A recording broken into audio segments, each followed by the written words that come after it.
Some of the most valuable wisdom in investing exists in the form of short quotes that distill hard-earned experience and knowledge from expert practitioners and academics into a handful of words.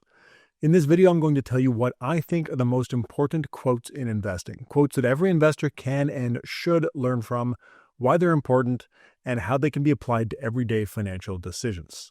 I'm Ben Felix, Chief Investment Officer at PWL Capital, and I'm going to tell you what we can learn from some of the most important quotes in investing.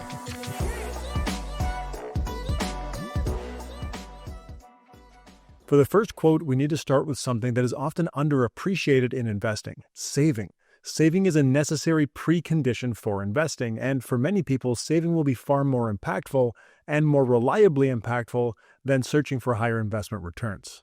This is captured by the classic quote from the richest man in Babylon and popularized further by Dave Chilton in The Wealthy Barber: pay yourself first. The point is that in order to even have a shot at building wealth through investing, you need to save money, to pay yourself, before you have the chance to give in to the societal, biological, and psychological pressures that lead many people to overspend. Automating your savings is an effective approach. Setting up payroll deductions directly into a retirement account is a great way to do this if that option is available to you. Otherwise, setting up automatic contributions from your bank account to an investment account can get you to a similar place. Figuring out how much to save is a more complex issue. The Wealthy Barber suggests saving 10% of your income, but economists would generally suggest saving less early on in your career when less money is available, and more later as your income increases. Some research has even gone as far as suggesting that young people should not be saving at all. I don't have a strong opinion as long as you have a plan in place to meet your long-term goals. With savings out of the way, we can start to think about investing. Investing is as much a psychological endeavor as it is a financial one. It involves risk and uncertainty about the future, which are to an extent quantifiable financial issues, but doing it well requires overcoming the countless behavioral biases that plague investors. Ben Graham, one of the fathers of financial analysis and of the investment profession as a whole, wrote, "The investor's chief problem and even his worst enemy is likely to be himself." There are some great quotes that address the challenges posed by investor psychology. John Templeton said, "The four most expensive words in the English language are 'this time is different.'" This quote is a powerful reminder that regardless of the objective realities of a situation, narratives can easily sway people's investment decisions.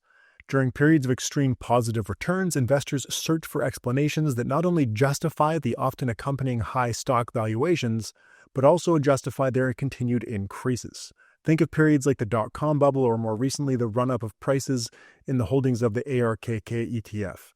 Many of the investors in those assets were buying stocks at historically anomalous valuations and were literally saying the words Templeton cautioned against. This time is different. The internet changes everything. AI changes everything. The same thing happens when markets decline. Economist Jeremy Siegel wrote, "Fear has a greater grasp on human action than does the impressive weight of historical evidence."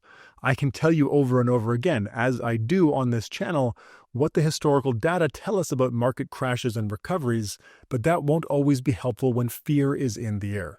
Investors create narratives about why markets will not recover this time because of whatever is causing prices to decline. How many times did we hear unprecedented during COVID?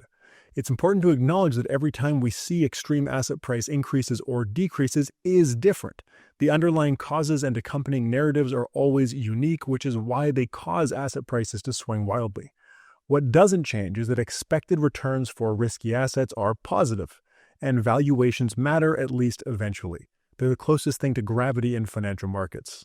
Investors who want to capture expected returns over the long term need to mentally and financially prepare for bad times and hold assets they're not going to panic sell even when things are not working out as expected.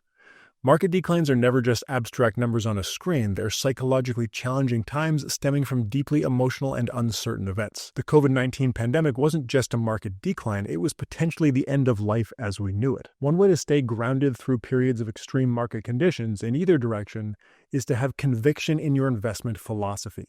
David Booth, co-founder of the academically grounded fund company Dimensional Fund Advisors, said the most important thing about an investment philosophy is that you have one that you can stick with. The insight here runs deep. Financial markets have generally rewarded long-term disciplined investors, but many, if not most investors, sabotage their own returns by moving in and out of investment strategies or styles at precisely the wrong times. Even an objectively suboptimal investment philosophy like dividend-focused investing might be the optimal investment philosophy for some people if the dividends help them to stay disciplined. The difficult thing about sticking with an investment philosophy is that any strategy, no matter how well-founded its underlying philosophy is, can appear to be wrong for long periods of time.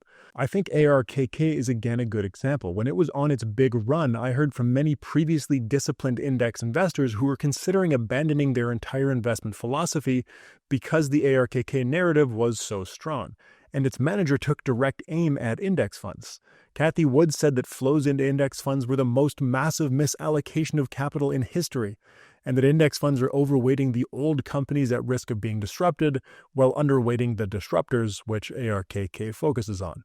For a while, it seemed like she was right as ARK skyrocketed, leaving market cap weighted index funds in the dust, but it eventually came back to earth, as tends to happen.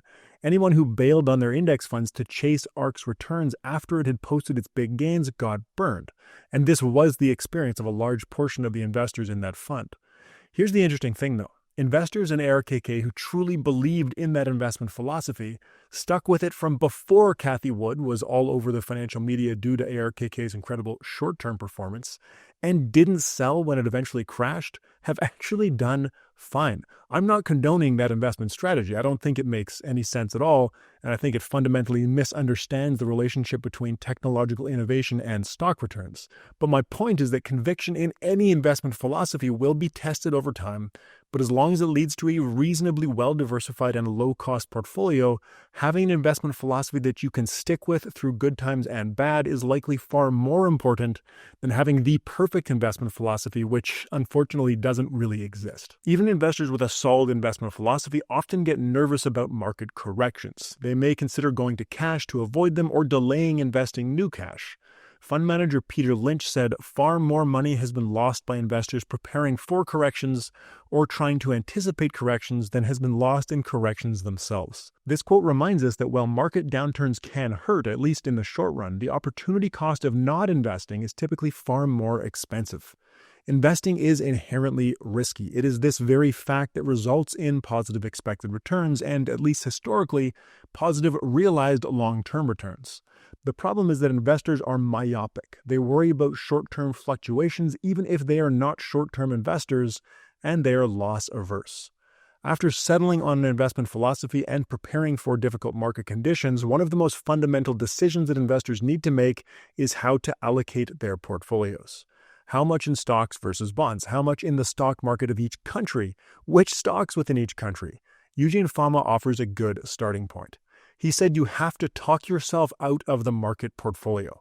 In theory, the market portfolio, the market capitalization weighted portfolio of all assets, is optimal for the average investor. State Street estimates that the investable global market portfolio is about 45% public stocks, 21% government bonds, 9% investment-grade corporate bonds, and a whole bunch of other stuff, including gold, real estate, and private equity, making up the remaining 25%. I'm not suggesting people should actually try to replicate the market portfolio, but Fama's point is that while there can be good reasons to be different from the market, it's important to be clear on what those reasons are and why they apply to you specifically. For example, a younger person may hold more stocks because they can bear more risk. Someone in a given country might overweight their home country stocks because they're more cost and tax efficient to own, and someone might avoid private equity altogether due to the asset class's high fees and lack of transparency. These kinds of deviations from the market portfolio can make a lot of sense, but it's still useful to use the market portfolio as a starting point.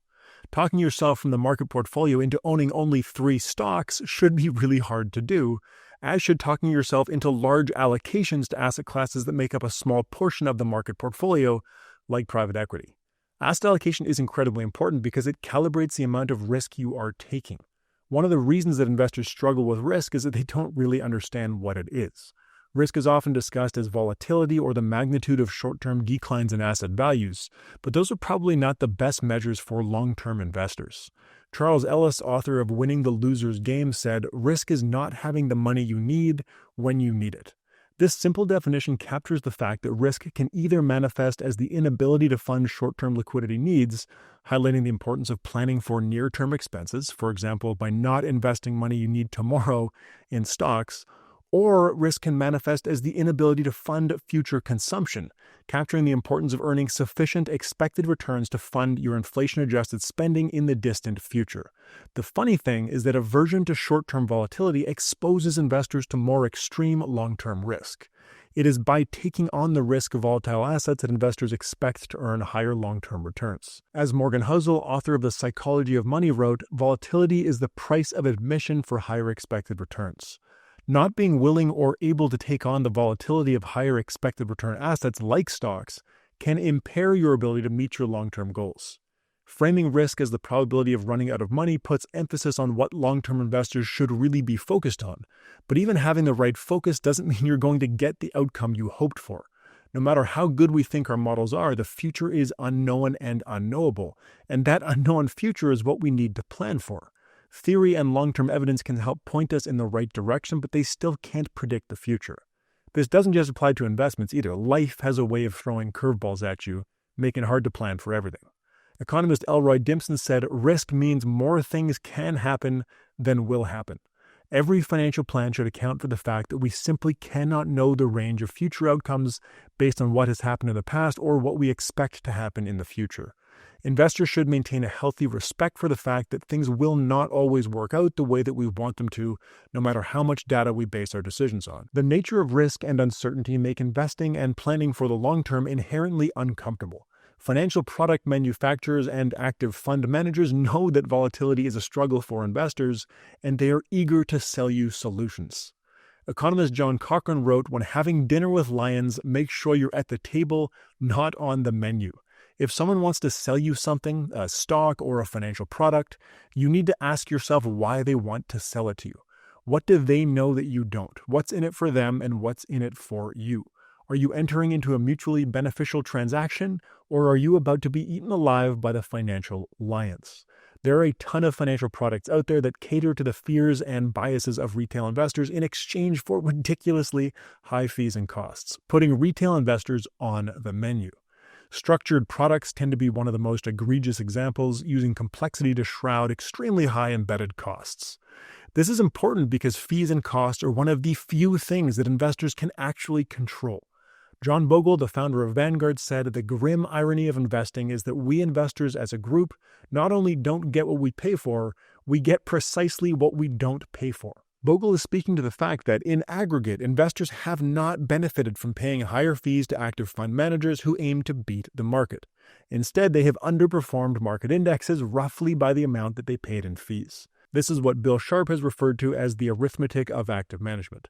As a group, active funds must underperform passive funds because both groups hold the market, but active funds have inherently higher fees and costs. This grim reality cannot be escaped, but it's not always obvious. Investing is a discipline that, due to its inherent risk and uncertainty, contains a lot of noise. It is very difficult to be certain of anything in financial markets, other than the fact that there will be a lot of uncertainty. The next quote is generally attributed to Mark Twain. "It ain't what you don't know that gets you into trouble, it's what you know for sure that just ain't so." One of the most dangerous attributes in an investor is overconfidence. Anytime you think you are sure of something, real estate always goes up. This crypto token is going to the moon. Tech stocks will always beat the market. The US market will always outperform. This fund manager is brilliant, and so on. You got to step back and remind yourself that the only certainty in investing is uncertainty. It's always worth asking yourself what happens if you're wrong. In addition to discipline and psychological fortitude, successful investing requires a good dose of humility and skepticism. One of the best ways to express humility in investing is through diversification. If you go all in on a single stock and end up being wrong, you could be setting yourself back permanently.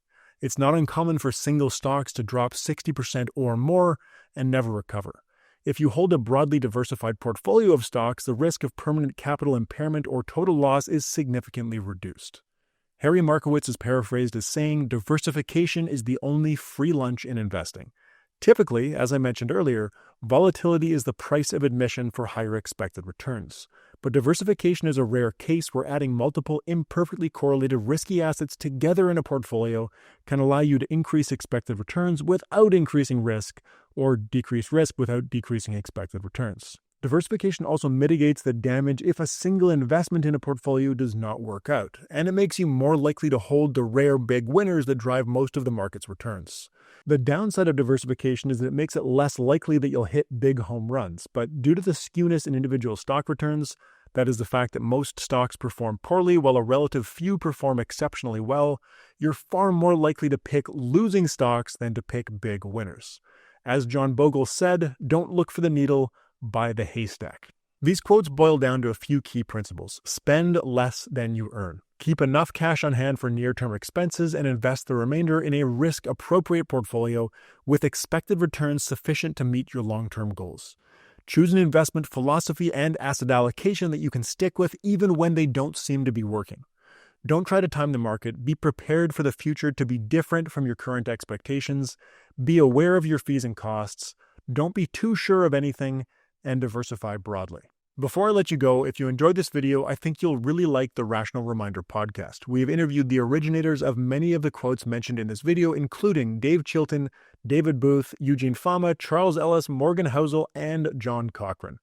It is consistently ranked one of the top business and investing podcasts in Canada, and I'd love it if you checked it out. Thanks for watching. I'm Ben Felix, Chief Investment Officer at PWL Capital. I'm sure I missed some good ones, so please post your favorite investing quotes in the comments.